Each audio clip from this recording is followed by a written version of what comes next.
Kargil ministry के online portal पे एक बार फिर आपका स्वागत करते हैं। बात करेंगे सीरीज नंबर 7 जो कि वाइस प्रिंसिपल और सुपरिटेंडेंट के इंटरव्यूज़ में आरपीएससी मेंबर के द्वारा जो कैंडिडेट से क्वेश्चन पूछे जा रहे हैं उसकी सीरीज नंबर 7 में अपन इसका डिस्कस करने वाले हैं। और बात करेंगे इसके अंदर जो क्वेश्चंस यहाँ पे टेक्निकल हो चाहे नॉन टेक्निकल हो या फिर सिचुएशनल क्वेश्चंस हो, सभी प्रकार का जो रैंडमली कंडीशंस में जो क्वेश्चंस पूछे गए हैं वो सभी का सारांश मैं आपको इस सीरीज में देने वाला हूं। तो चलिए बात करते हैं क्वेश्चन नंबर फर्स्ट की। मैं आपसे कहना चाहूँगा अगर अभी तक आप लोगों ने सब्सक्राइब नहीं किया तो प्लीज़ सब्सक्राइब और बेल आइकन्स दबाना बिल्कुल ना भूलें। चलिए क्वेश्चन नंबर फर्स्ट की बात करें तो डिफाइन द टेम्परेचर, यानी टेम्परेचर को आपको डिफाइन करना है। तो मैं आपको बता दूं टेम्परेचर की एक पर्टिकुलर डेफिनेशन जो होती है वो होती है rate of change in degree Celsius, यानी कि टेम्परेचर जब होता है हॉटनेस जो होती है उसकी रेट ऑफ चेंज जो होती है उसको अपन टेम्परेचर कहते हैं। ये फंडामेंटल क्वांटिटी होती है जिसको केल्विन से भी डिनोट यहाँ पे किया जाता है। क्वेश्चन नंबर सेकंड की बात करें तो what is the unit of the inductive susceptance, यानी कि इंडक्टर जो होते हैं इलेक्ट्रिकल के अंदर तो उसकी जो ससेप्टेंस होती है उसका यूनिट्स क्या होती है, तो उसकी यूनिट जो है वो साइमन्स होती है। ये इसकी यूनिट होती है इंडक्टिव ससेप्टेंस की। नेक्स्ट क्वेश्चंस की बात करें क्वेश्चन नंबर थर्ड की तो define the form factor.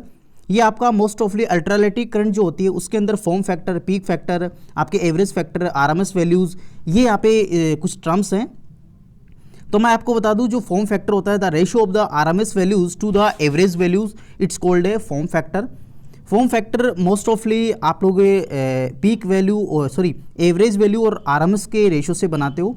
Next questions की अगर बात करें तो नेक्स्ट क्वेश्चन आपका है how many times taken by the inductor for fully charged, यानी किसी भी इंडक्टर्स को आप लोग फुली चार्ज करोगे तो उसके लिए उसको कितना टाइम लेना पड़ेगा, यानी कितना टाइम का कंजप्शन होगा।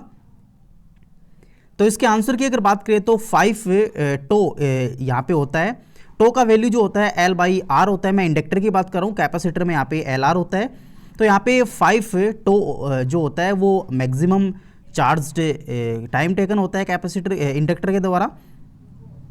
नेक्स्ट क्वेश्चंस की बात करें तो how much energy stored in the magnetic fields in inductor, यानी कि इंडक्टर्स में मैग्नेटिक फील्ड्स के रूप में यहाँ पे कितना एनर्जी यहाँ पे स्टोर्ड होता है। तो मैं आपको बता दूं उसका राइट वैल्यू जो है वो हाफ Li² होता है, यानी कि आधा Li²। L यहाँ पे इंडक्टेंस है, I यहाँ पे करंट है जिसका यहाँ पे स्क्वायर है। तो ये यहाँ पे एनर्जी स्टोर करता है कोई भी इंडक्टर पार्ट्स।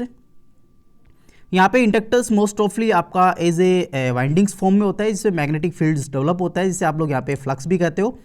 नेक्स्ट क्वेश्चंस की अगर बात करें what is the 5 eyes alliance, ये आपका करंट का क्वेश्चन है जो कि इंटरनेशनल यहाँ पे पुटअप किया है क्वेश्चंस मेंबर ने कैंडिडेट से। तो मैं आपको बता दूं 5 आइज अलायंस जो है वो आपका जॉइंट स्टेटमेंट है जो एक्सप्रेस करता है their concern about the increasing Chinese curbs on the autonomy of the Hong Kong's. और ये जॉइंट स्टेटमेंट है was issued following the postponement of the legislative council's elections that was due to September 2020 and imposition of national security law in Hong Kong according to countries the decisions। यानी ये एक आपका assignment है या फिर आप कह सकते हो एक स्टेटमेंट है जो कि दो कंट्रीज़ के बीच में यहाँ पे एक्सप्रेस किया गया है और एक के जॉइंट स्टेटमेंट रूम में यहाँ पे इसको दिया गया है। तो ये भी यहाँ पे एक करंट का इशूज़ है, तो यहाँ से भी यहाँ पे कैंडिडेट ने जो है आंसर यहाँ पे दिया है। चलिए क्वेश्चन नंबर 7 की बात करते हैं। तो मिशन कोविड सुरक्षा लॉन्च्ड बाय, यानी कि मिशन कोविड सुरक्षा किसके द्वारा यहाँ पे लॉन्च किया गया है। इसके आंसर की अगर बात करें to accelerate developments of the vaccines in the countries, यानी कि कंट्रीज़ के अंदर जो वैक्सीन्स है कोरोना की उसका डेवलपमेंट उसको एक्सीलरेट करने के लिए, उसको बढ़ाने के लिए, उसमें इंक्रीमेंट करने के लिए it will ensure that vaccine being the developed are brought closest to the market, ताकि वो मार्केट में कॉन्टेक्ट्स में आ सके। The mission was introduce by the finance minister Nirmala Sitharaman, और इस मिशन का जो इंट्रोड्यूस यानी इनॉर्गेशन जो किया है वो अपने फाइनेंस मिनिस्टर जो है निर्मला सीतारमन के द्वारा यहाँ पे 12 नवंबर 2020 को यहाँ पे इसका इनॉर्गेशन किया गया है। As the part of the 12 announcements made under the Atmanirbhar Bharat, यानी आत्मनिर्भर भारत का ये एक 12 अनाउंसमेंट्स का एक पार्ट्स है जिसमें टोटल यहाँ पे 12 अनाउंसमेंट यहाँ पे दिए गए थे, यहाँ पे उसका एक ये भाग है। क्वेश्चन नंबर 8 की अगर बात करें तो what is a coaxial cable. ये कोएक्शियल केबल मोस्ट ऑफली कम्युनिकेशंस का पार्ट यहाँ पे है जिसमें मोस्ट ऑफली आप लोग पढ़ते भी होंगे केबल्स के बारे में। तो कोएक्शियल केबल्स की अगर बात करें इसके आंसर की, तो टाइप ऑफ इलेक्ट्रिकल केबल्स, एक प्रकार की इलेक्ट्रिकल केबल्स होती है जो consist of an inner conductor surrounding by the concentric conducting shields के द्वारा यहाँ पे कंडक्टिंग होती है with the two separates by a dielectric insulating materials, जो कि दो भागों को यहाँ पे डाइलेक्ट्रिक इंसुलेटिंग मटेरियल से यहाँ पे डिवाइड किया होता है। Many coaxial cable also have the protective outside the seat jackets, यानी बाहर प्रोटेक्ट करने के लिए मैकेनिकल डिस्टर्बेंसेस को प्रोटेक्ट करने के लिए यहाँ पे सील्ड्स का भी यहाँ पे यूज़ किया जाता है। The term coaxial refer the inner conductor and outer shields sharing a geometric axis.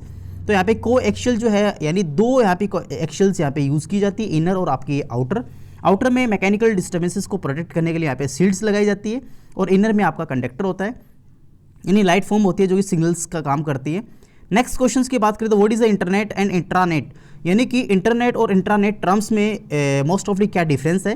तो सबसे पहले मैं आपको लेके चलता हूँ इंटरनेट्स पे।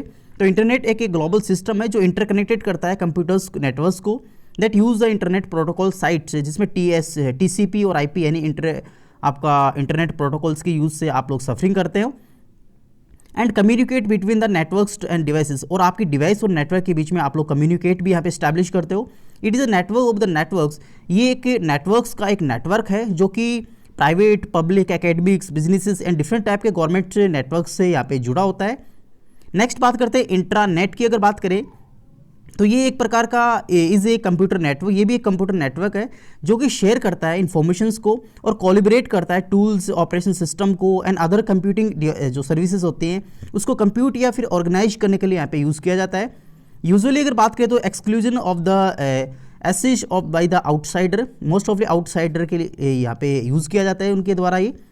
तो ये बेसिक डिफरेंस यहाँ पे मेरे द्वारा है, हो सकता है आपको इससे अच्छे डिफरेंस पता हो तो आप वो भी यहाँ पे कमेंट बॉक्स में कमेंट कर सकते हैं। नेक्स्ट क्वेश्चन की बात करें तो डिफ्रेंशिएट करना है आपको मशीन लैंग्वेज और आपका असेंबली लैंग्वेज में कॉमन डिफ्रेंशिएट आपको करना है, यानी डिफरेंस बताना है। तो machine codes a low level languages comprise of the binary digits, most awfully 0 और आपका 1 जो बाइनरी डिजिट्स कहलाती है। And assembly language is a low level programming language design for the specific time of the processes. It may be produce by compiling source code from the high level languages. Programming languages such that C, C++, but also a written in the Scratch assembly codes can be converted to the machine codes using the assembler। यानी assembler तो आपका एक machine language को आपका जो language है assembly language को machine language में कन्वर्ट करने का कार्य करता है। तो ये अपने पास में कुछ कंप्यूटर साइंस के IT इन्फॉर्मेशन साइंस के स्टूडेंट्स यहाँ पे मेंबर के द्वारा जो क्वेश्चन पूछे गए हैं वो क्वेश्चन यहाँ पे मैंने रैंडमली यहाँ पे एसेस किए हैं, रैंडमली मैंने पुटअप किए हैं। नेक्स्ट क्वेश्चन की बात करें another name of the Ajmer city, यानी कि अजमेर शहर का अन्य नाम क्या है। तो मैं आपको बता दूं अजमेर को अन्य नाम यहाँ पे अजमेरू के नाम से भी यहाँ पे जानते हैं। मोस्ट ऑफली इसको आप लोग राजस्थान का जिब्राल्टर के नाम से भी जानते हो। तो काफ़ी यहाँ पे प्रकार के नाम है, लेकिन आपको तो एक ही नाम यहाँ पे मेंबर को बताना था, तो आप अपने एज यू विश जो भी आपको अच्छा लगे वो बता दीजिएगा। मेरे हिसाब से यहाँ पे अजमेरू आपका राइट होगा। नेक्स्ट क्वेश्चन की अगर बात करेंगे जो मेंबर ने यहाँ पे कैंडिडेट से पूछा है, यहाँ पे where is a Chandra Mahal in the Rajasthan. ये स्टूडेंट मैं आपको बता दूँ जयपुर साइड्स के थे, जिससे जयपुर साइड्स के काफ़ी क्वेश्चन यहाँ पे पूछे हैं। तो चंद्र महल राजस्थान के अंदर जयपुर सिटी में यहाँ पे पैलेस्ड है, यानी कि जयपुर में यहाँ पे बना हुआ है, जिसको चंद्र महल के नाम से यहाँ पे जाना जाता है। जयपुर के कुछ यहाँ पे हिस्टोरिकल पैलेसेस के बारे में यहाँ पे कैंडिडेट से पूछे क्वेश्चन है। नेक्स्ट बात करें तो where is a snake mountain in Rajasthan. Rajasthan के अंदर स्नैक माउंटेन कहाँ पे स्थित है। तो मैं आपको बता दूं स्नैक माउंटेन का मतलब होता है नाग पहाड़ियाँ। राजस्थान में कौन से क्षेत्र में उपस्थित है, यानी कहाँ पे हैं। तो राजस्थान के अजमेर डिस्ट्रिक्ट्स में जो पुष्कर है वहाँ पे नाग पहाड़ियों का यहाँ पे मिलते हैं। जो एक पहाड़ी है जिसका नाम नाग यहाँ पे रखा है, तो उसको ही वहाँ पे बोलते हैं स्नैक माउंटेन। नेक्स्ट क्वेश्चन की बात करें तो scientific name of the state tree, यानी राजस्थान के राज्य जो वृक्ष है उसका यहाँ पे साइंटिफिक नाम क्या है। तो मैं आपको बता दूँ उस पेड़ का नाम बताऊँ तो यहाँ पे खेजड़ी होता है, और उसका साइंटिफिक नेम्स की अगर बात करें प्रोसिस्पस सिनेरियर इसका साइंटिफिक नेम होता है, जो कि आप लोग देख सकते हो स्क्रीन पे। नेक्स्ट क्वेश्चन की अगर बात करें, यानी कि लास्ट क्वेश्चन की अगर मैं आपसे बात करता हूँ तो where is world largest solar plants. Rajasthan में या फिर मैं यूँ कहूँ वर्ल्ड में सबसे बड़ा सोलर प्लांट कहाँ पे इस्टेब्लिश किया गया है। तो ये राजस्थान के जोधपुर डिस्ट्रिक्ट में बड़ला गांव के अंदर यहाँ पे इसका इस्टेब्लिशमेंट किया गया है। ये दुनिया का सबसे बड़ा सोलर प्लांट है जो कि यहाँ पे बड़ला में इस्टेब्लिश किया गया है। और इसका जो प्रोडक्शन है ये आपका सोलर एनर्जी को यहाँ पे इलेक्ट्रिकल एनर्जी में कन्वर्ट करके यहाँ पे प्रोवाइड करवाएगा एनर्जीज। आशा करता हूँ आपको वीडियो काफ़ी अच्छा लगा होगा। इसी प्रकार के वीडियोस प्राप्त करने के लिए आप लोग हमारे इस चैनल पे विजिट करते रहिएगा। चलिए बात करेंगे पार्ट नंबर 8 की, शॉर्टली मैं आपको अपलोड कर दूंगा शाम तक। थैंक यू, धन्यवाद।